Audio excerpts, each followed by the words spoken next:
Hello, guess what? We are now just over 40,000 subscribers, so thank you so much to each and every one of you who has subscribed. I'm absolutely thrilled. If you're watching and you haven't subscribed, please do so that we can aim for 50,000.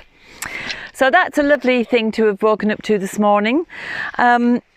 And today I'm just having a look at our potatoes because they've gone a little bit discoloured, and I'm a bit concerned that they may have been hit by blight, although I don't think so. I think it's just the weather conditions. We haven't had enough rain, we've been very dry, and we've been quite cool to cold. So I'm just digging up a few now because they are ready, and we'll just see how they're coming out. Oh, so we've got some nice red skins in here. And I always think of my history when I'm pulling spuds. And you know, the Irish so-called potato famine. And so many people don't understand that it wasn't actually a famine at all. A famine means a sudden and extended shortage of food. But in the 1840s in Ireland, there wasn't a shortage of food. There was only a shortage of potatoes because they'd been affected by blight. And actually, during this time period, potatoes were still being exported from Ireland. So everybody at the moment is talking about food shortages looming. So I think it's a good idea that we understand how these things happen. And yes, to be sure, sometimes the weather is responsible, but if you grow a monocrop, as the people in the 1840s had to do, and they grew that one crop potato, if something goes awry with the weather, or some blight comes along, or something happens, that's everything gone. So it makes much more sense to diversify whatever it is that you're growing.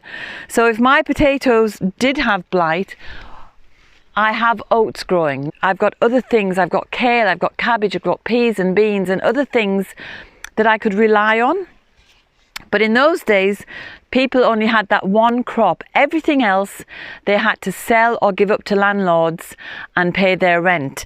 So even though we're living in different times and in a different world, we can go to the shop if we run out of anything or if we don't have enough potatoes.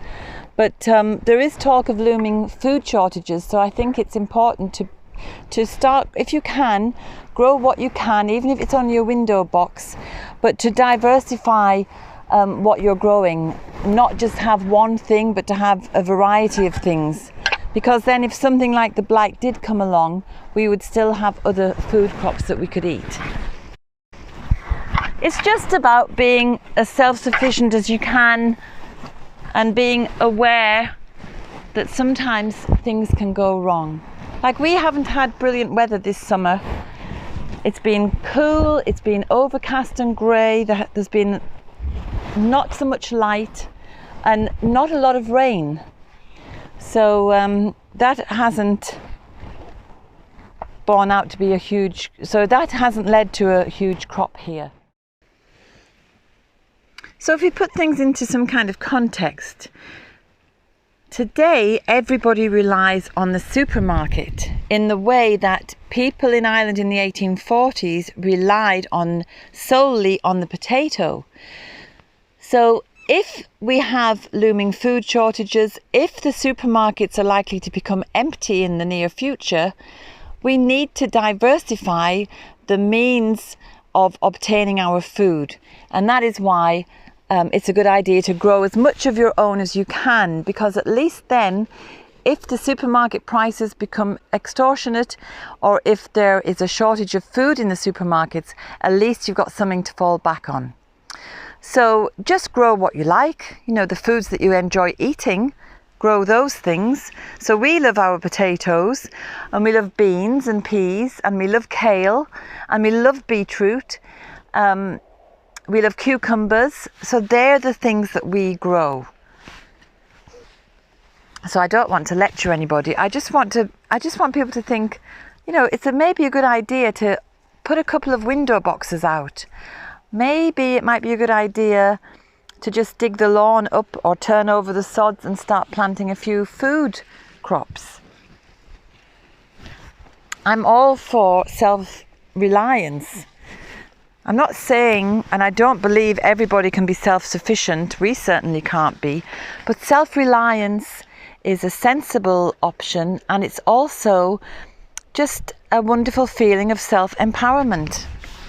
So that's what we are at anyway, and hopefully we can supplement our diets with what we can grow ourselves.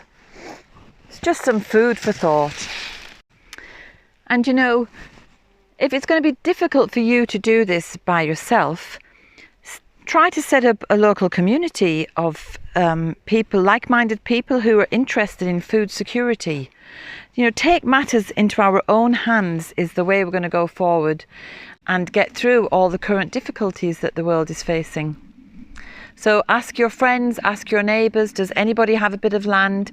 Does anybody have a spare pair of hands that are willing to get stuck in? And that way you build community as well. The thing about harvesting peas, you have to try to resist eating them because they're so sweet and juicy and delicious.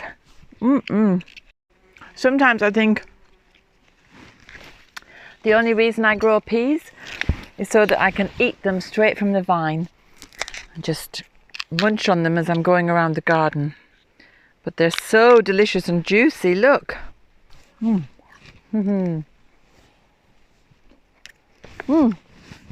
So thanks for watching. Do consider what I was saying and start investing in your weekend salad, even if that's all you've got space for. It's the feeling of being in control of your own destiny that is really appealing about all of this, not what you can eat. So I'll carry on getting these peas and I'll see you next week. And thank you so much. Have a wonderful week. Bye. I hope you enjoyed today's film. If you did, subscribe and hit the bell for notifications.